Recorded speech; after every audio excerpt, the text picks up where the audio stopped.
Cancer, ആൽസിമേഴ്സ് disease ഇത്തരത്തിലുള്ള അസുഖങ്ങളൊക്കെ എല്ലാവർക്കും പേടിയാണ്, ഭയമാണ്. പക്ഷേ ഇത്തരത്തിലുള്ള ഡേഞ്ചറസ് ആയിട്ടുള്ള അസുഖം നമ്മളുടെ ബോഡിയിൽ വരാതിരിക്കാൻ നമ്മളുടെ ബോഡിക്ക് തന്നെ ഒരു ഡിഫൻസ് മെക്കാനിസം ഉണ്ട്. ഇതിൻ്റെ പേരാണ് ഓട്ടോഫേജി. ഹായ് ഫ്രണ്ട്സ്, ഞാൻ ഡോക്ടർ പ്രസൂൺ. ഇന്നത്തെ വീഡിയോയിൽ നമുക്ക് ഓട്ടോഫേജി എന്താണെന്ന് നോക്കാം. So welcome back to Dofody. നമുക്ക് തുടങ്ങാം. ഓട്ടോഫേജി എന്ന് പറയുന്ന രണ്ട് വാക്കുകൾ കൂട്ടിച്ചേർത്ത് ഉണ്ടാക്കിയതാണ്. ഓട്ടോ എന്ന് പറഞ്ഞാൽ സെൽഫ്, ഫേജി എന്ന് പറഞ്ഞാൽ കഴിക്കുക, ഭക്ഷിക്കുക. അതായത് ഓട്ടോഫേജി എന്ന് പറഞ്ഞാൽ നമ്മളെ തന്നെ ഭക്ഷിക്കുന്ന പ്രക്രിയനെയാണ് ഓട്ടോഫേജി എന്ന് പറയുന്നത്. സ്വന്തം ഭക്ഷിക്കുക എന്ന് പറഞ്ഞാൽ കേൾക്കുമ്പം എല്ലാവർക്കും ഭയം തോന്നും. പക്ഷേ ഇത് നമ്മളുടെ ബോഡീൻ്റെ വളരെ പ്രധാനപ്പെട്ടിട്ടുള്ള ഒരു പ്രോസസ്സാണ്. ഓട്ടോഫേജി എന്ന് പറഞ്ഞാൽ നമ്മളുടെ ബോഡീൻ്റെ സെൽഫ് ക്ലെൻസിങ് ആയിട്ടുള്ളൊരു പ്രോസസ്സാണ്. നമ്മളുടെ ബോഡിയിലുള്ള വേസ്റ്റിനെ ക്ലീൻ ചെയ്യാൻ നമ്മളുടെ ബോഡി തന്നെ ഡിസൈൻ ചെയ്തിട്ടുള്ള ഒരു പ്രോസസ്സാണ് ഓട്ടോഫേജി. ഓട്ടോഫേജി കൃത്യമായിട്ടും വർക്ക് ചെയ്യുന്നുണ്ടെങ്കിൽ നമുക്ക് ക്യാൻസറോ, പ്രമേഹമോ, Alzheimer's disease, Huntington's disease, Parkinson's disease പോലത്തെ രോഗങ്ങളൊന്നും വരില്ല എന്ന് മാത്രമല്ല, നമ്മളുടെ ബോഡീനെ ഇത്തരത്തിലുള്ള ചികിത്സ ഇല്ലാത്ത രോഗങ്ങളിൽ നിന്നും പ്രിവെൻറ്റ് ചെയ്യാനും പ്രൊട്ടക്റ്റ് ചെയ്യാനും ഓട്ടോഫേജിക്ക് കഴിവുണ്ട്. നമ്മൾ ജീവിക്കുന്ന നമ്മളുടെ ചുറ്റുവട്ടം, നമ്മളുടെ വീടിൻ്റെ ചുറ്റുവട്ടം, നമ്മളുടെ പരിസ്ഥിതി, അവിടെയൊക്കെ അട്ടിക്കൂടി കിടക്കുന്ന മാലിന്യം, വേസ്റ്റ്, ഇത് കാരണം പലതരത്തിലുള്ള രോഗങ്ങൾ വരുന്നുണ്ടെന്നുള്ള കാര്യം നമുക്കറിയാം. അതുപോലെ തന്നെയാണ് നമ്മളുടെ ബോഡീൻ്റെ ഉള്ളിലും പലതരത്തിലുള്ള കോശങ്ങളുണ്ട്. ട്രില്യൺസ് ഓഫ് സെൽസ് ഉണ്ട്. ഇത്തരത്തിലുള്ള ഓരോരോ കോശങ്ങളുടെ അകത്തും വേസ്റ്റ് കെട്ടി നിൽക്കുകയാണെന്നുണ്ടെങ്കിൽ നമുക്ക് പലതരത്തിലുള്ള അസുഖങ്ങൾ ഉണ്ടാവാം. ഇത്തരത്തിലുള്ള സെല്ലുലാർ വേസ്റ്റിനെ റിമൂവ് ചെയ്യാനും ആ വേസ്റ്റ് ഉപയോഗിച്ചിട്ട് നമുക്ക് തന്നെ യൂസ്ഫുൾ ആക്കി മാറ്റുന്ന ഒരു പ്രക്രിയയാണ് ഓട്ടോഫേജി എന്ന് പറഞ്ഞു കഴിഞ്ഞാൽ. ഓട്ടോഫേജി എന്ന് പറഞ്ഞാൽ വളരെ കോംപ്ലക്സ് ആയിട്ടുള്ളൊരു പ്രോസസ്സാണ്. ഇതിന് പലതരത്തിലുള്ള സ്റ്റെപ്സ് ഉണ്ട്. ഓട്ടോഫേജിനെ കുറിച്ചുള്ള പഠനങ്ങൾ 1974 മുതലേ തുടങ്ങിയിട്ടുണ്ട്. പക്ഷേ വളരെ അടുത്ത് 2016 ഓട്ടോഫേജിനെ കുറിച്ച് നടത്തിയ പഠനത്തിന് നൊബേൽ പ്രൈസ് വരെ കൊടുത്തിട്ടുള്ളത്. ഇനി ഓട്ടോഫേജി നിങ്ങൾക്ക് കുറച്ചും കൂടി എളുപ്പത്തിൽ മനസ്സിലാക്കാൻ ഞാനൊരു അനാലജി പറയാം. നമ്മളുടെ വീട്ടിലുള്ള വേസ്റ്റ് കളക്ട് ചെയ്യാൻ ഹരിതകർമ്മസേനയിലുള്ള ആൾക്കാർ വരാറുണ്ട്. അവർ വരുന്ന സമയത്ത് അവർക്കായിട്ട് പ്രത്യേകം ഒരു വാഹനം ഉണ്ടാവും, ഒരു പ്രത്യേക യൂണിഫോം ഉണ്ടാവും, വേസ്റ്റ് കളക്ട് ചെയ്യാൻ ഒരു ബാഗ് ഉണ്ടാവും. അവർ എല്ലാ മാസവും കൃത്യമായിട്ട് വരാറുണ്ട്. അവർക്ക് വേസ്റ്റ് ഏതാണെന്നും വേസ്റ്റ് അല്ലാത്ത കാര്യങ്ങൾ എന്തൊക്കെയാണെന്നും മനസ്സിലാക്കാനുള്ള കഴിവുണ്ട്. വേസ്റ്റിനെ തരംതിരിക്കാനുള്ള കഴിവുണ്ട്. അവർ വേസ്റ്റിനെ തരംതിരിച്ചതിന് ശേഷമാണ് ഇത് കളക്ട് ചെയ്യുന്നത്. ഇങ്ങനെ നിങ്ങളെ വീട് നിൽക്കുന്ന വാർഡിലോ കോർപ്പറേഷൻ ഏരിയയിലോ വില്ലേജിലോ എവിടെ നിന്നാണെന്നുണ്ടെങ്കിലും അവർ വേസ്റ്റ് എല്ലാ വീടുകളിൽ നിന്നും കളക്ട് ചെയ്യാറുണ്ട്. ജൈവ മാലിന്യം വേറെയും പ്ലാസ്റ്റിക് വേസ്റ്റ് വേറെ ആയിട്ടും അവർ കളക്ട് ചെയ്യും. ഇങ്ങനെ കളക്ട് ചെയ്യുന്ന വേസ്റ്റ് എല്ലാം അവരുടെ തന്നെ കയ്യിലുള്ള ഒരു ബാഗിൽ അവർ സ്റ്റോർ ചെയ്യും. എന്നിട്ട് അവരുടെ വാഹനത്തിൽ ഈ വേസ്റ്റ് എല്ലാം റീസൈക്ലിംഗ് പ്ലാന്റിലേക്ക് ട്രാൻസ്പോർട്ടും ചെയ്യും. ഇനി റീസൈക്ലിംഗ് പ്ലാന്റിൽ ഈ വേസ്റ്റ് എല്ലാം എത്തിക്കഴിഞ്ഞാൽ ആ വേസ്റ്റ് ഉപയോഗിച്ചിട്ട് മറ്റെന്തെങ്കിലും തരത്തിൽ അത് യൂസ് ചെയ്യാൻ സാധിക്കുകയാണെങ്കിൽ അത്തരത്തിലുള്ള കാര്യങ്ങളൊക്കെയാണ് റീസൈക്ലിംഗ് പ്ലാന്റിൽ നടക്കുന്നത്. ചുരുക്കി പറഞ്ഞാൽ നിങ്ങളുടെ വേസ്റ്റ് ഉപയോഗിച്ചിട്ട് നമുക്ക് തന്നെ യൂസ്ഫുൾ ആയിട്ടുള്ള മറ്റു കാര്യങ്ങൾ ഉണ്ടാക്കാൻ സാധിക്കും. ഉദാഹരണത്തിന് പ്ലാസ്റ്റിക് റീയൂസ് ചെയ്യാൻ സാധിക്കും. ഇനി നമ്മളുടെ ബോഡിയുടെ അകത്തുള്ള കാര്യം പറയാം. എല്ലാവരും ധരിച്ചു വെച്ചിരിക്കുന്നത് നമ്മളുടെ ബോഡിയിലുള്ള വേസ്റ്റ് യൂറിനും ഫീസസ് അല്ലെങ്കിൽ മലം എന്നുള്ള രീതിയിൽ മാത്രമാണ്. പക്ഷെ അത് മാത്രമല്ല, നമ്മളുടെ ബോഡിയിൽ ട്രില്യൺസ് ഓഫ് സെൽസ് ഉണ്ട്. ഓരോരോ കോശങ്ങൾ ഉപയോഗിച്ചിട്ടാണ് ടിഷ്യൂസ് ഉണ്ടാക്കിയിരിക്കുന്നത്. ഇങ്ങനെ ടിഷ്യൂസ് കൂട്ടി വെച്ചിട്ടാണ് ഒരു ഓർഗൻ ഉണ്ടാകുന്നത്. ഓർഗൻസിന്റെ എക്സാമ്പിളാണ് ഹാർട്ട്, ലിവർ എന്നൊക്കെ പറയുന്നത്. ഇങ്ങനെ പലതരത്തിലുള്ള ഓർഗൻസ് കൂട്ടിച്ചേർത്തിട്ടാണ് ഒരു ഓർഗൻ സിസ്റ്റം ഉണ്ടാകുന്നത്. ഉദാഹരണത്തിന് നെർവസ് സിസ്റ്റം, റെസ്പിറേറ്ററി സിസ്റ്റം, ഇതെല്ലാം ഒരുമിച്ച് പ്രവർത്തിക്കുമ്പോഴാണ് നമ്മളുടെ ബോഡി വർക്ക് ചെയ്യുന്നത്. ഇതിൽ ഏറ്റവും ചെറിയ യൂണിറ്റ് എന്ന് പറയുന്നത് സെല്ലുകളാണ്, കോശങ്ങളാണ്. സെല്ലുലാർ ലെവലിൽ പലതരത്തിലുള്ള ബയോ കെമിക്കൽ റിയാക്ഷൻസ് നടക്കുന്നുണ്ട്. അതുകൊണ്ട് തന്നെ അവിടെയും വേസ്റ്റ് ജനറേറ്റ് ആവുന്നുണ്ട്. ഇനി നിങ്ങൾ സ്കൂളിൽ ബയോളജി പഠിച്ചിട്ടുണ്ടെന്നുണ്ടെങ്കിൽ ഓരോ സെല്ലിൻ്റെ അകത്തും പലതരത്തിലുള്ള ഓർഗനൽസ് ഉണ്ടെന്ന് നിങ്ങൾ പഠിച്ചിട്ടുണ്ടാവും. ഓർഗനൽസ് എന്ന് പറഞ്ഞാൽ സെല്ലിൻ്റെ അകത്തുള്ള പലതരത്തിലുള്ള ഷേപ്പിലും സ്ട്രക്ചറിലും ഉള്ള ചെറിയ ചെറിയ ഫങ്ഷണൽ യൂണിറ്റ്സ് ആണ്. അതിൻ്റെ ഉദാഹരണമാണ് ഒന്ന് ന്യൂക്ലിയസ്, ഗോൾജി ബോഡി, ലൈസോസോം ഉണ്ട്, മൈറ്റോകോൺട്രിയ ഉണ്ട്. മൈറ്റോകോൺട്രിയയിലാണ് നമുക്ക് ആവശ്യമുള്ള എനർജി ഉണ്ടാക്കുന്നത് എന്നുള്ളത് ഇതിന് മുമ്പേയുള്ള ഒരു വീഡിയോയിൽ ഞാൻ എക്സ്പ്ലെയിൻ ചെയ്തിട്ടുണ്ട്. സെല്ലിൻ്റെ അകത്തുള്ള ഈ ഓരോ ഓർഗനൽസിനും അതിൻ്റേതായിട്ടുള്ള ഫംഗ്ഷൻ ഉണ്ട്. ഇതെല്ലാം ഒരുമിച്ച് പ്രവർത്തിക്കുന്ന സമയത്താണ് ഒരു സെല്ല് കൃത്യമായിട്ടും വർക്ക് ചെയ്യുന്നത്. ഇനി നേരത്തെ പറഞ്ഞ കാര്യമായിട്ട് നമ്മൾ കമ്പയർ ചെയ്യുന്ന സമയത്ത് സെല്ലിൻ്റെ അകത്തുള്ള ഈ ഓരോ ഓർഗനൽസും നമ്മളുടെ ഓരോ വീടുകളായിട്ട് നമുക്ക് കമ്പയർ ചെയ്യാം. ഓരോ ഓർഗനൽസിനും വിവിധ തരത്തിലുള്ള ഫംഗ്ഷൻ ഉള്ളതുപോലെ തന്നെ ഓരോ വീടിനും ഓരോ തരത്തിലുള്ള ഫംഗ്ഷനാണെന്ന് നമുക്ക് ഇമാജിൻ ചെയ്യാം. അത്തരത്തിലുള്ള ഒരു ഓർഗനലാണ് ഓട്ടോഫേഗോസോം എന്ന് പറയുന്നത്. ഓട്ടോഫേഗോസോം എന്ന് പറയുന്ന ഓർഗനൽ ആണ് നമ്മളുടെ ഹരിതകർമ്മസേന എന്ന് പറയുന്നത്.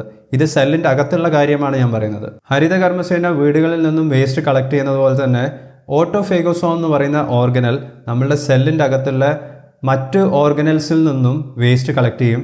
അവർക്ക് കൃത്യമായിട്ട് മനസ്സിലാക്കാൻ സാധിക്കും ഏതാണ് വേസ്റ്റ്, ഏതാണ് ഡാമേജ്ഡ് ആയിട്ടുള്ള ഓർഗനൽസ്, ഏതാണ് ആവശ്യമില്ലാത്ത പ്രോട്ടീൻസ്, എന്തൊക്കെയാണ് സെല്ലുലാർ ലെവലിൽ ഉണ്ടായിരിക്കുന്ന വേസ്റ്റ് എന്നുള്ളത് കൃത്യമായിട്ട് മനസ്സിലാക്കാനുള്ള കഴിവ് ഓട്ടോഫേഗോസോമിനുണ്ട്. ഇങ്ങനെ സെല്ലിൻ്റെ അകത്തുനിന്ന് കളക്ട് ചെയ്യുന്ന വേസ്റ്റ് എല്ലാം ഓട്ടോഫേഗോസോം ചെയ്യുന്നത് വലിയ ബാഗിൻ്റെ അകത്ത് തന്നെ ഇടും. വേസ്റ്റ് ലീക്കായിട്ട് പുറത്തേക്ക് വരാതിരിക്കാൻ ഇവരുടെ ബാഗിന് 2 ലെയറുള്ള നല്ല ഡബിൾ പ്രൊട്ടക്ഷനുള്ള വലിയ ബാഗാണ് ഇവർ ഉപയോഗിക്കുന്നത്. അതിനുശേഷം ഓട്ടോഫേഗോസോം ചെയ്യുന്നത് ഇങ്ങനെ കളക്ട് ചെയ്തിട്ടുള്ള വേസ്റ്റ് എല്ലാം റീസൈക്ലിംഗ് പ്ലാന്റിലേക്ക് കൊണ്ടുപോകും. നമ്മളുടെ ഓരോ സെല്ലിൻ്റെയും അകത്തുള്ള റീസൈക്ലിംഗ് പ്ലാന്റിൻ്റെ പേര് ലൈസോസോം എന്നാണ്. ലൈസോസോമിൽ എത്തിക്കഴിഞ്ഞാൽ ലൈസോസോമിലേക്ക് ഓട്ടോഫേഗോസോമിൻ്റെ ഈ ബാഗ് കൂടിച്ചേരുകയാണ് ചെയ്യുന്നത്. അങ്ങനെ കളക്ട് ചെയ്തിട്ടുള്ള വേസ്റ്റ് എല്ലാം ലൈസോസോമിൻ്റെ അകത്തെത്തി അവിടെ റീസൈക്ലിംഗ് നടക്കും. റീസൈക്ലിങ്ങിൻ്റെ സമയത്ത് ഇങ്ങനെ കളക്ട് ചെയ്തിട്ടുള്ള എല്ലാ വേസ്റ്റും ഉപയോഗിച്ചിട്ട് അവർ എനർജി ഉണ്ടാക്കുകയാണ് ചെയ്യുന്നത്. ഈ എനർജി വീണ്ടും സെല്ലിൻ്റെ അകത്തേക്ക് പല ഓർഗനൽസിനും വർക്ക് ചെയ്യാൻ ഉപയോഗിക്കുകയും ചെയ്യുന്നുണ്ട്.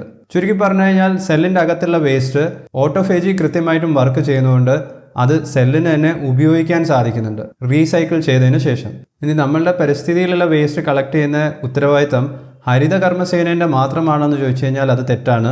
നമ്മൾ ഓരോ വീട്ടിലും നിൽക്കുന്നവർക്കും അതിൻ്റെ ഉത്തരവാദിത്തം ഈക്വലി ഉണ്ട്. കാരണം വേസ്റ്റ് വീടുകളിലാണ് ഉണ്ടാവുന്നത്. ആ വേസ്റ്റ് കൃത്യമായിട്ടും സെപ്പറേറ്റ് ചെയ്ത് സ്റ്റോർ ചെയ്യേണ്ട ഉത്തരവാദിത്തം ആ വീട്ടിലുള്ള ആൾക്കാർക്കാണ്. അവരങ്ങനെ ചെയ്തിട്ടില്ല എന്നുണ്ടെങ്കിൽ അവരുടെ വീട്ടിലുള്ള വേസ്റ്റ് അവിടെ തന്നെ കിടക്കുകയുള്ളൂ, ആരും വന്ന് എടുത്തുകൊണ്ടുപോകാൻ പോകുന്നൊന്നുമില്ല. അതേപോലെ തന്നെയാണ് സെല്ലിൻ്റെ അകത്തുള്ള ഓട്ടോഫേജി എന്ന് പറയുന്ന പ്രോസസ്സിൽ ഓർഗനൽസിനും അവരുടേതായിട്ടുള്ള റെസ്പോൺസിബിലിറ്റീസ് ഉണ്ട്.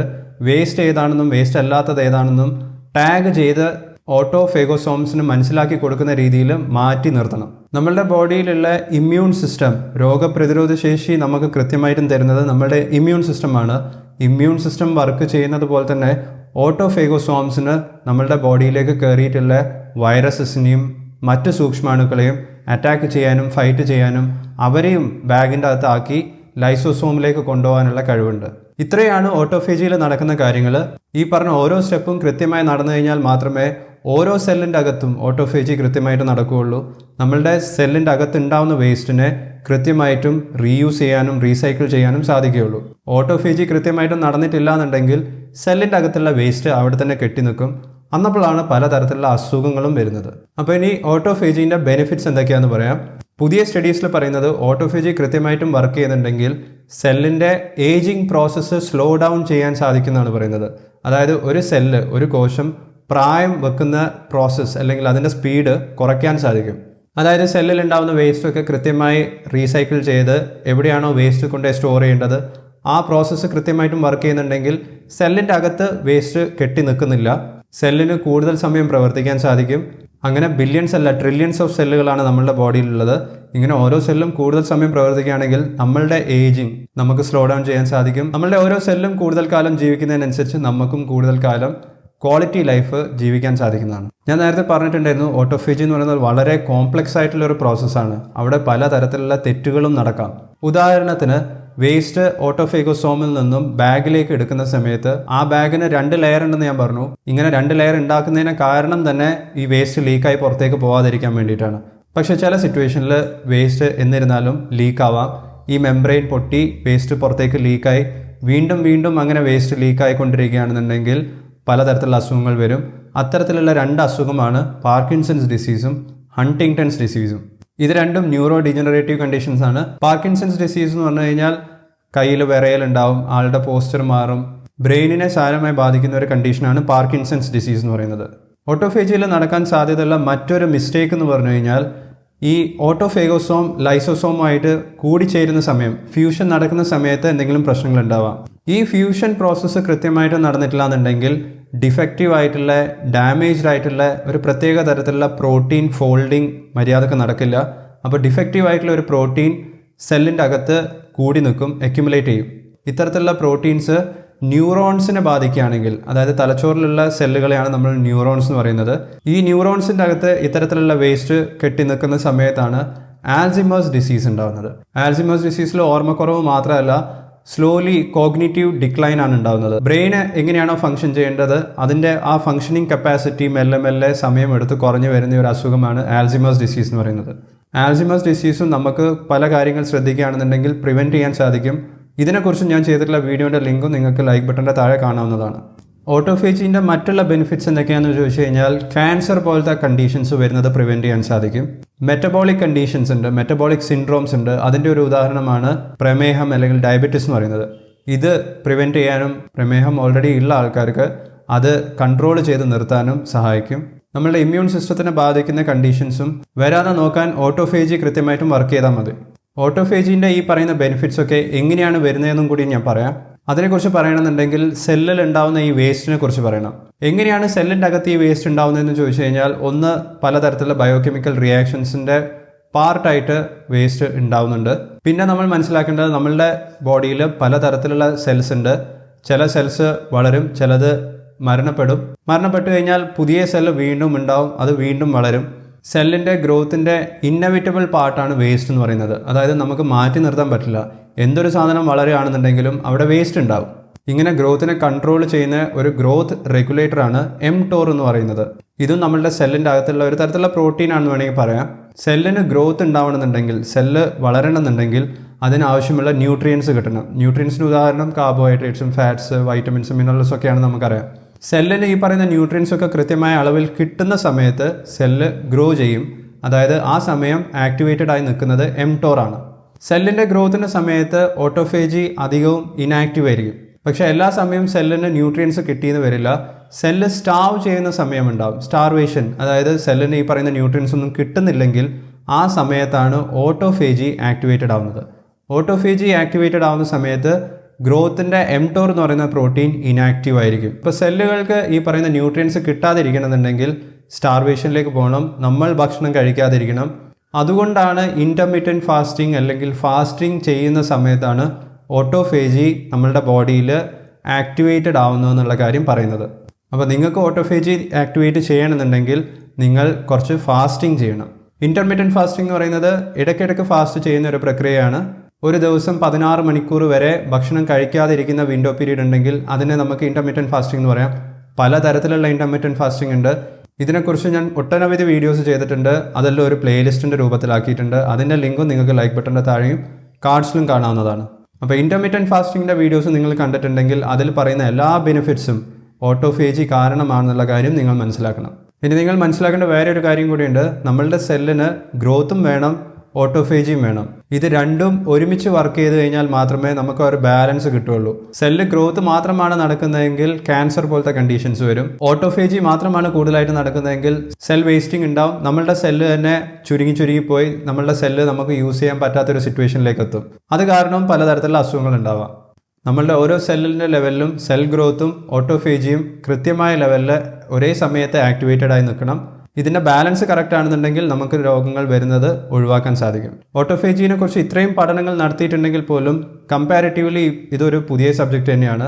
കാരണം നമുക്ക് എത്ര ഓട്ടോഫേജി വേണം, എത്ര കുറവാണ് വേണ്ടത്, എത്രയാണ് മാക്സിമം ലിമിറ്റ്, ഇതിനെക്കുറിച്ച് ഇപ്പോഴും നമുക്ക് ഐഡിയ ഇല്ല.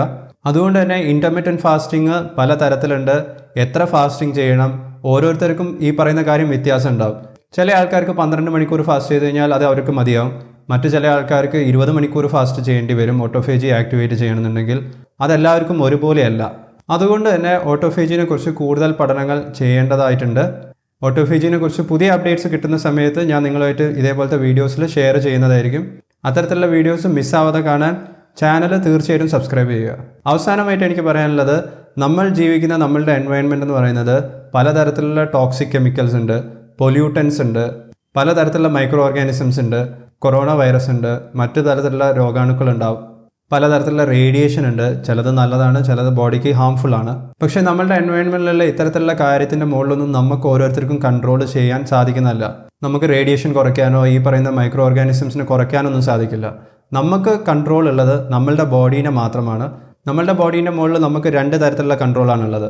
ഒന്നെന്ന് പറഞ്ഞാൽ നമ്മൾ ഓരോരുത്തരും എന്തൊക്കെ തരത്തിലുള്ള ഭക്ഷണം കഴിക്കുന്നു എന്നുള്ളതാണ്. ഹെൽത്തി ഫുഡ് കഴിക്കണോ, ജങ്ക് ഫുഡ് കഴിക്കണോ എന്നുള്ളത് അത് ഓരോരുത്തരുടെയും ചോയ്സാണ്. അതുപോലെ തന്നെ എക്സസൈസ് ചെയ്യുക എന്നുള്ളതാണ്. എക്സസൈസ് ചെയ്യാം, ചെയ്യാതിരിക്കാം. ഈ പറഞ്ഞ 2 കാര്യത്തിന് മുകളിൽ മാത്രമേ നമുക്ക് കൺട്രോൾ ഉള്ളൂ. ബാക്കി നമ്മളുടെ ചുറ്റുവട്ടം നോക്കി ഇത്തരത്തിലുള്ള ടോക്സിക് കെമിക്കൽസും പൊല്യൂട്ടൻസും ഉണ്ടെന്ന് വിചാരിച്ച് നമുക്ക് പുറത്തിറങ്ങാതിരിക്കാൻ പറ്റില്ല, നമ്മളുടെ ജോലി ചെയ്യാതിരിക്കാനൊന്നും പറ്റില്ല. അപ്പോൾ നമുക്ക് ചെയ്യേണ്ട 2 കാര്യങ്ങൾ മാത്രമേ ഉള്ളൂ. ഹെൽത്തി ഭക്ഷണം കഴിക്കുക, എക്സസൈസ് ചെയ്യാൻ പറ്റുന്ന സമയത്തൊക്കെ എക്സസൈസും ചെയ്യുക. ഇത് രണ്ടും കൃത്യമായിട്ട് ചെയ്യുകയാണെന്നുണ്ടെങ്കിൽ നമ്മളുടെ ബോഡിയിൽ ഓരോ സെല്ലിൻ്റെ ലെവലിലും ഓട്ടോഫേജി കൃത്യമായിട്ട് നടന്നോളൂ. നമ്മളുടെ ഇമ്മ്യൂൺ സിസ്റ്റം കൃത്യമായിട്ടും വർക്ക് ചെയ്തോളും. നമ്മളുടെ ബോഡി എങ്ങനെയാണോ വർക്ക് ചെയ്യേണ്ടത് അത് അതേപോലെ തന്നെ വർക്ക് ചെയ്തുകൊണ്ടിരിക്കും. നമുക്ക് നമ്മളുടെ ലൈഫ് സ്പാൻ ആയുസ് വർദ്ധിപ്പിക്കാൻ സാധിക്കും. ഇനി എനിക്കറിയേണ്ടത്, ഈ വീഡിയോ കാണുന്നതിന് മുമ്പേ നിങ്ങൾ എപ്പോഴെങ്കിലും ഓട്ടോഫേജിനെ കുറിച്ച് കേട്ടിട്ടുണ്ടോ? നിങ്ങൾക്ക് ഓട്ടോഫേജിനെ കുറിച്ച് കൂടുതൽ എന്താണ് അറിയേണ്ടത്? ആ കാര്യങ്ങളൊക്കെ ഇന്ന് കമൻറ്റ് ബോക്സിൽ രേഖപ്പെടുത്തുക. ഓട്ടോഫേജി വർക്ക് ചെയ്തിട്ട് കിട്ടുന്ന എല്ലാ ബെനിഫിറ്റ്സും ഇൻ്റർമീഡിയറ്റ് ഫാസ്റ്റിങ്ങിൽ നിങ്ങൾക്ക് കിട്ടാവുന്നതാണ്. ഇൻ്റർമീഡിയറ്റ് ഫാസ്റ്റിംഗ് എന്താണെന്ന് മനസ്സിലാക്കുന്നുണ്ടെങ്കിൽ ഈ പ്ലേലിസ്റ്റിലുള്ള വീഡിയോസ് സമയം കിട്ടുമ്പോൾ കാണുക.